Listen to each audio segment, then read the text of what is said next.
Now, this Thanks retreat for having me. was expected given the recent events. Talk to us about what's actually happening on the ground, on the Russian side, from the view of the Russian troops, of course. Why this decision by Russia to withdraw? Well, look, it has been on the card for quite a while now, for a number of weeks.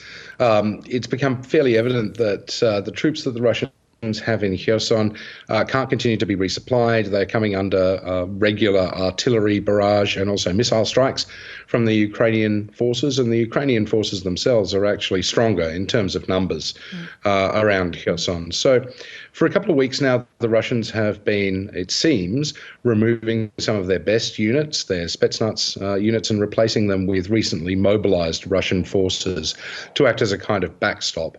Now, whether or not the Ukrainian claim is true, that Russian forces have in fact been infiltrating the population and will fight in terms of urban warfare and turn the city into a bloodbath, that's something we'll have to wait and see. But, you know, given the past behaviour of the Kremlin, it's probably right for the Ukrainians to be cautious. I want to take you up on that point a little later. For now, though, it's remarkable to me that this admission of retreat was very public. The commander said that the retreat would help shore up other areas and it would save Russian soldiers' lives. How do you think this would be playing out in Russia?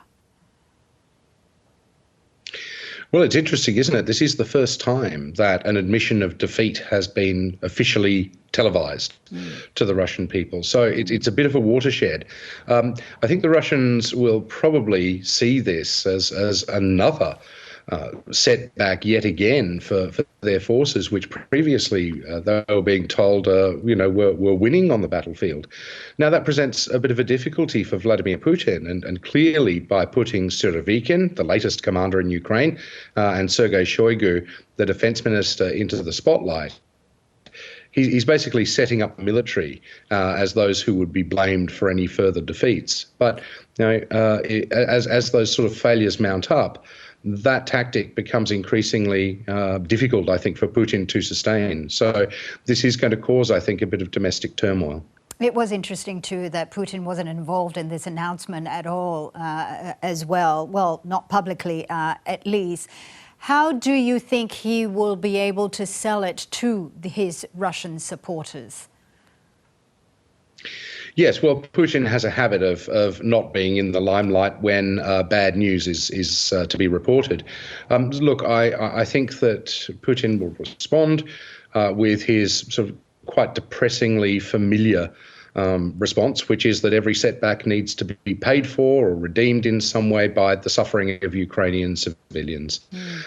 So we would expect, renewed violence, renewed strikes against Ukrainian civilian population centres and against power and water generation and civilian infrastructure as well, as a way to sort of counteract the sense of defeat in Kherson. Now, the Ukrainians say that they're sceptical about this retreat. If there is nothing untoward behind it, how advantageous is it to them? Oh, look, it's extremely advantageous.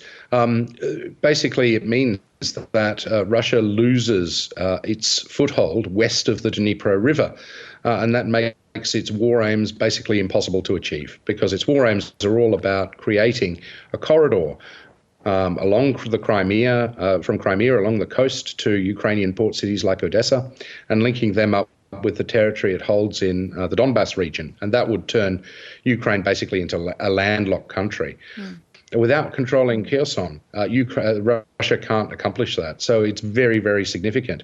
And it also makes Crimea itself vulnerable. It brings it into range of Ukrainian artillery and missile strikes. Now, in September, there was a referendum that was held, and it paved the way for Kherson and 3 other regions to become part of Russia.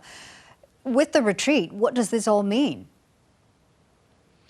Well, it means that Russia is retreating from the one capital city of a region that it managed to seize and subsequently claimed, along with 3 others, in the September annexation sort of sham referenda. It means that Russia is effectively losing what it sees as Russian territory rather than simply territory that it's acquired from Ukraine. All right, Matthew Sussex there from the Australian National University. Thank you so much for joining us today. My pleasure. Thank you for having me.